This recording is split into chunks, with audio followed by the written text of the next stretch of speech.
আগেকার দিনে যখন মানুষের ঘরে রেফ্রিজারেটর ছিল না, তখন অনেক বেশি পরিমাণে মাংস সংরক্ষণ করার জন্য বিশেষ করে কোরবানির সময় আমাদের দাদি কিংবা নানিরা গরুর মাংসটাকে শুকিয়ে শুটকি করে তারপরে সংরক্ষণ করতেন। এতে কিন্তু মাংসের স্বাদটা কমে যায় না, বরং এটা খেতে কিন্তু আরো অনেক বেশি স্বাদ লাগে। এখনকার সময়েও এই খাবারটা অনেকের কাছেই খুব পছন্দের। এই মাংসটাকে দুভাবে ভুনা করে রান্না করা যায়। একটা হচ্ছে শুধুমাত্র পেঁয়াজ রসুন দিয়ে ভুনা করা যায়, আরেকটা আলু দিয়ে ভুনা করা যায়। আলুটাকে কুচি করে কেটে সেটা দিয়ে এই গরু মাংসের শুটকিটাকে ভুনা করে খেতে কিন্তু দারুণ লাগে। তাহলে চলুন আজ রান্না করব আলু কুচি দিয়ে গরু মাংসের শুটকি ভুনা।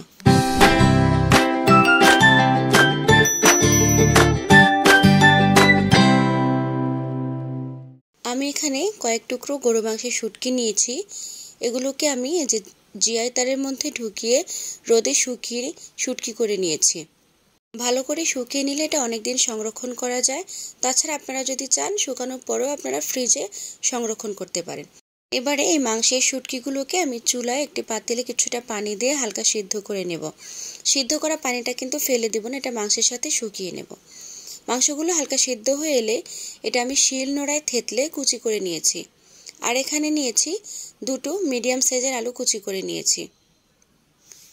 এবারে আমি একটা মশলার পেস্ট তৈরি করে নেব। এখানে আমি কয়েকটি শুকনো মরিচ, আদা কুচি, পেঁয়াজ কুচি, রসুন কুচি এবং একটা টমেটো নিয়ে নিয়েছি।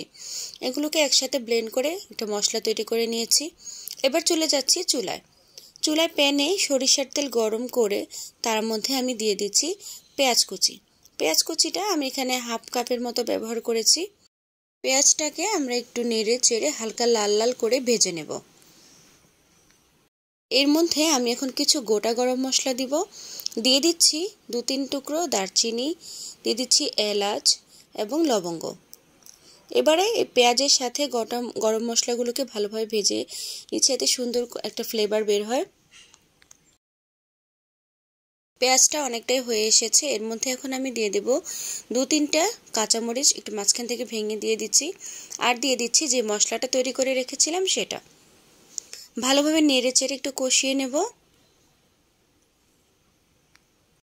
এবারে সেই ঝুরি করে রাখা মাংসটাকে এই মশলাগুলোর মধ্যে দিয়ে আমরা নেড়ে চেড়ে কষাতে থাকবো। মাংসটাকে ভালোভাবে একটু নেড়ে চেড়ে কষিয়ে এখন আমি এর মধ্যে দিয়ে দেব হলুদ গুঁড়ো, দিয়ে দেব গরম মশলার গুঁড়ো, আর দিয়ে দিচ্ছি স্বাদমতো লবণ। এই সমস্ত উপকরণগুলোকে মাংসটার সাথে ভালোভাবে মিশিয়ে নিয়ে কিছুটা কষিয়ে নেব। আমি কিন্তু এখানে আর কোনো এক্সট্রা মরিচের গুঁড়ো অ্যাড করিনি, কারণ যেহেতু আমরা লাল মরিচটাকে পেস্ট করে দিয়েছি, এটা এমনিতেই অনেকটা স্পাইসি হয়ে গেছে। সামান্য একটু পানি দিয়ে আবার একটু কষিয়ে নিলাম। এবারে আমরা এই মাংসটার মধ্যে আলু কুচিটাকে দিয়ে দেব।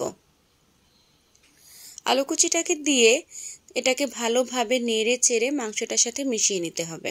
কাজটি করতে করতে বলছি, আমার রান্না যদি আপনাদের ভালো লাগে প্লিজ আমার চ্যানেলটা সাবস্ক্রাইব করে দিবেন, ভিডিওতে একটা লাইক করে দিবেন।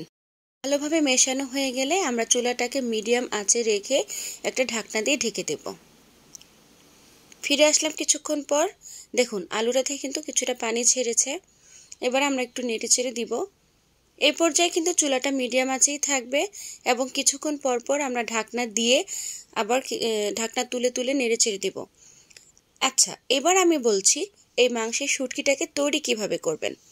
আপনারা হাড় ছাড়া এবং চর্বি ছাড়া একদম সলিড মাংসটাকে নিবেন এবং সেই মাংসটা হচ্ছে কিছুটা সামান্য পরিমাণে হলুদ গুঁড়ো এবং একটু রসুন বাটা দিয়ে পানি দিয়ে আধা ঘন্টার মতো ভাপে সিদ্ধ করে নেবেন। সিদ্ধ করা হয়ে গেলে সেই মাংসটাকে আপনি রোদে শুকিয়ে কড়কড়া করে শুকিয়ে নেবেন। তাহলে কিন্তু আপনার গরু মাংসের শুটকি রেডি। এবং আজকে আমি যে প্রসেসটা দেখাচ্ছি সেই প্রসেসে রান্না করে নেবেন। আমরা কিছুটা পানিও এড করেছিলাম এর মাঝখানে। আমার আলুটাও অনেকটা সিদ্ধ হয়ে এসেছে এবং রান্নাটা প্রায় হয়ে এসেছে। এটা কিন্তু খুব বেশি ঝোলঝোল থাকবে না, আবার একেবারেও শুকিয়ে যাবে না, মাখা মাখা থাকবে। এই যে দেখুন আমাদের ঝোলটা অনেকটা শুকিয়ে এসেছে। এবারে যেটুকু আছে এটুকু কিন্তু ঠান্ডা হওয়ার পরেও আরও শুকিয়ে যাবে। এবারে আমি কিছুটা ধনিয়া পাতা কুচি এবং 2-3টে কাঁচামরিচের ফালি দিয়ে দিচ্ছি। এখানে কাঁচামরিচটা খুব বেশি মেশাবো না, কারণ এটা অলরেডি অনেকটা স্পাইসি। জাস্ট একটা ফ্লেভারের জন্য মিশিয়ে নিচ্ছি। এবার আমরা চলে যাব পরিবেশনে। এই যে দেখুন, আমাদের পরিবেশন হয়ে গেছে। এটা হচ্ছে আমাদের সেই মাংসের শুটকি ভুনা। এটা কিন্তু খেতে অনেক মজা। আমি আপনাদেরকে একটু দেখাচ্ছি, দেখুন আমি কাছ থেকে দেখিয়ে দিচ্ছি এটা কতটা জুসি লাগছে। এই সেম প্রসেসে আপনারাও কিন্তু চেষ্টা করবেন। আজ তাহলে এই পর্যন্তই। আল্লাহ হাফেজ।